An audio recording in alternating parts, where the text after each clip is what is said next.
Hey there, it's Rachel from All About the House. In this video, I'm doing a review of the Limelife Planners Weekly Planner. I ordered, I think it's their layout C with all of the different sections per day. So I'm just going to do a flick through in this video if you've been thinking about purchasing a planner from them, some like pros and cons, basically a review. So this year I've decided I'm going to try a whole bunch of planners from all the popular planner companies like Plum Paper, Limelife, which is this one, and then also Erin Condren, etc., because I want to make a planner once and for all that is designed exactly to suit my needs, which I'm going to do at the end of the year. So I'm basically using all of their different layouts and I'm going to merge them to create a custom one. So I'm trying them all out and seeing what size I like, because these are, I think, about 9 by 7 inches, so they're smaller than standard page size, but they're larger than A5 or half page size, so they're a good like medium size. So it is quite a thick planner. It's probably about 1 inch, I'd say, for the coil and the thickness of it. It's quite heavy, so if you wanted to put this in your handbag, keep that in mind. You can choose from their custom covers, so I opted for this gorgeous confetti rainbow dot. Absolutely love everything rainbow, totally obsessed with it, so really love this cover. You can customize the front with a quote underneath, but I opted to leave that out and just have it as weekly planner. It's a laminated cover, very similar to the Erin Condren, with the design printed on cardstock and then laminated. It would probably get a bit damaged by the end of the year if you threw this around, so maybe keep that in mind. It is quite thick, but it probably will get a bit damaged by the end of the year because it's not a hard cover, it's laminate.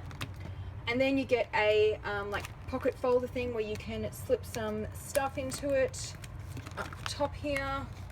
So it's not a zipper pouch, it is just like a pocket. I can see this being really convenient for planner sticker sheets. I do worry though that because it doesn't have a flap or anything to seal it down, that stuff might fall out, so I'd probably recommend doing a binder clip or a paper clip to hold it all together, because it's not like a Ziploc pencil case, it's just open at the top. So you can just shove stuff in, I guess maybe receipts, bills as you check your mail on the way out the door, etc. Then on their front cover they've got a really nice quote, and then just the standard page where you can check them out, where they are, etc. Now the paper that they have is quite nice. It's not as luxurious as the Plum Paper, but it feels like it's better quality than the Erin Condren. It's not like normal paper, it feels very, I don't know how to describe it. It's very like luxe, and I reckon it'd be really nice to write on. It's very smooth, it's not like rough sort of cardstocky type paper. Okay, so in here you've got the special date section, so it's got it for last year, this year, and 2018. This is a 2017 planner, so I found it kind of weird that they included 2016 dates. I don't think that would get used very often. I would prefer it if they went 2017, 2018, and then 2019. So that's kind of a bit of wasted space there. Anyways, they've got all of the special dates written out. Note that this is US dates, so our tax year in Australia where I live goes till June, whereas US is April, so keep in mind that it's US. So if you live in another country, some of these dates may not apply to you. Then it's got the 2016 dates at a glance calendar, and I love that they have color coded it, so each month of the year gets a different color.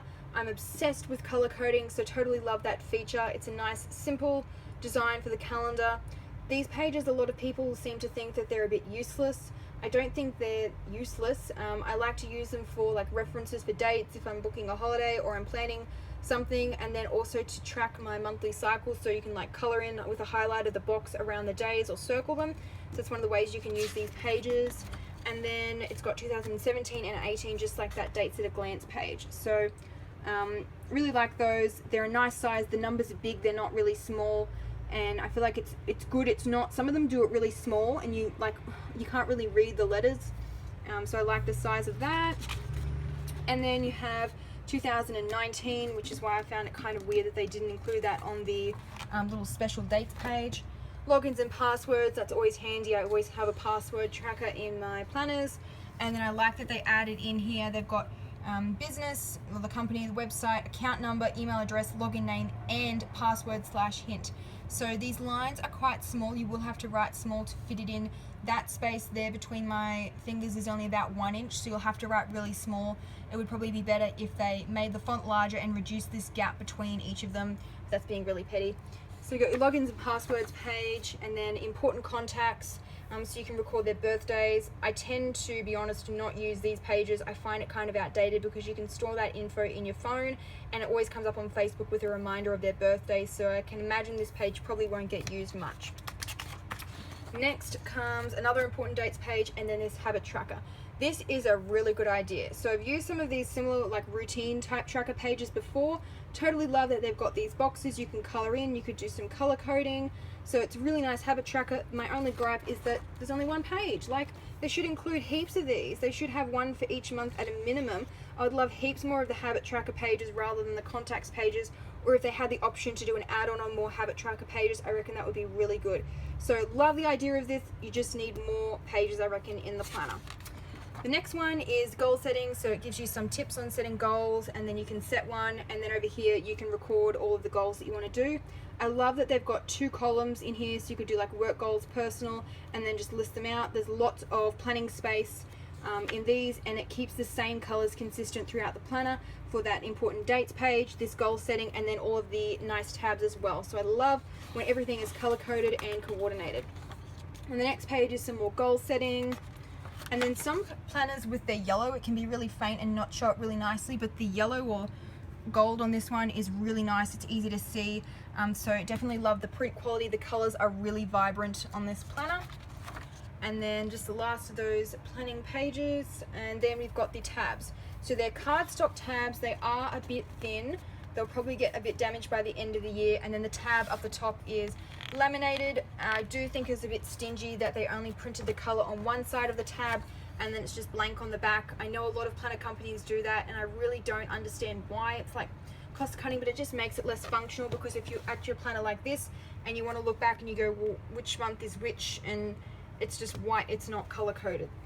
So I reckon they could make it color printing on the back and have the year on the back of the tab as well.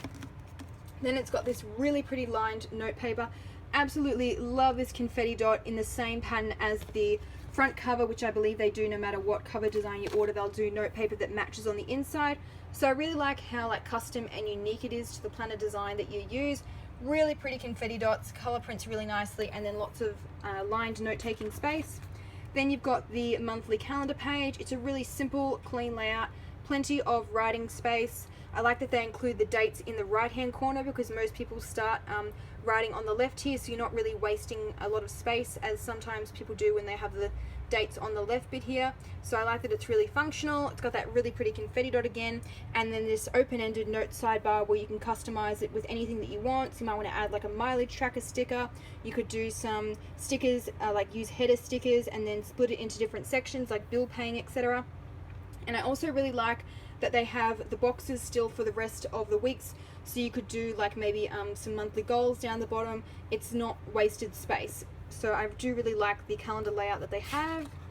Then it's got some more of the pretty confetti dot note paper, and then some more notes. So I love that they've got so many notes pages.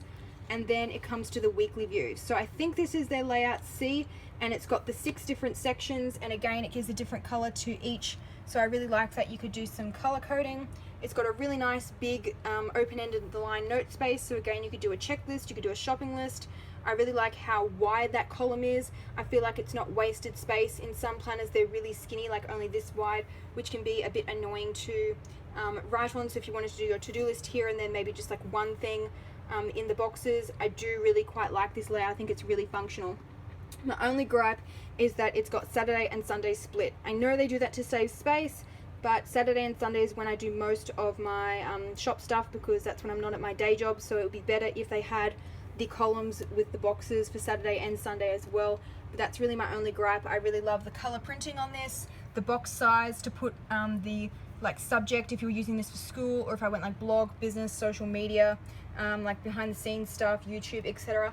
Then it's got lots of space to add the category, and it's got a good amount of space to put just 1 or 2 things, so you can really like focus and be like, this is what I have to do, this is the priority, and this is like everything that you have to do. So you could do everything and then narrow it down, like filter it into what you're going to do each day for each thing, and you can just open it up and see at a glance exactly what you need to do for each bit, because they're all in their boxes, rather than like an open-ended planner where it's just like a weekly column, and you might start writing business stuff up here on this day, and then business stuff might be down here on the next day, so it all just gets a bit jumbled. I like that this is real sectioned off to keep everything organized.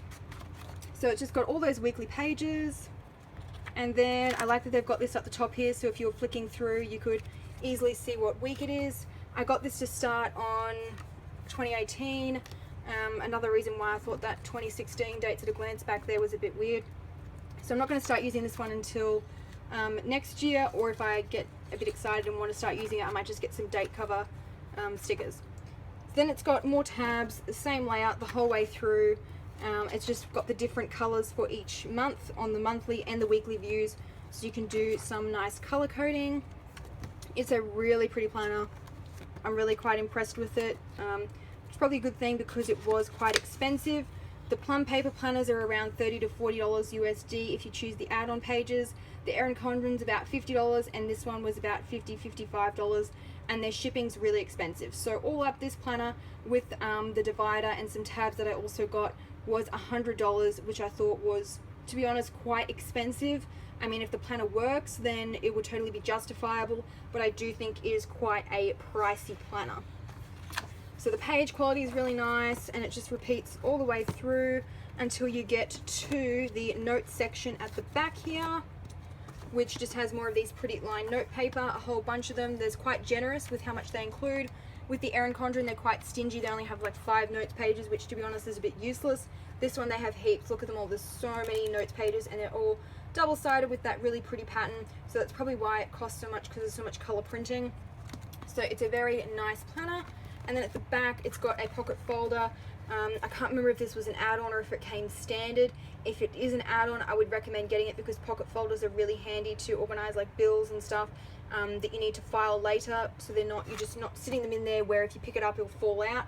You put them in the pocket folder and it keeps it all organized, and it is double-sided, so extra functional. You can put stuff on both sides of the pocket folder. And at the back, it's the same as the front with the confetti dot design as well. So it's quite a thick planner. It's really pretty. If you like this planning style, it may be worth splurging on, but it is quite expensive. I'll admit it's a bit pricey, and I probably would not want to pay that much again unless this was like the planner layout that I ended up using. So this was the layout C, if you wanted to go check it out on their website. And I believe it's 9x7 or thereabouts. You can also get it in big size, which is US letter size, full page, so that's 8.5 by 11 inches if you want even more room to write, although I reckon that would be quite heavy, and it may have to be one of those planners that you just leave on your desk rather than carrying around in your handbag with you. This was the rainbow confetti dot pattern. I'll include a link below to Limelife Planners website if you wanted to go have a squiz at their planners. So I hope you found this review helpful. I have some more on my YouTube channel. Make sure you subscribe if you want to be notified when new videos go live.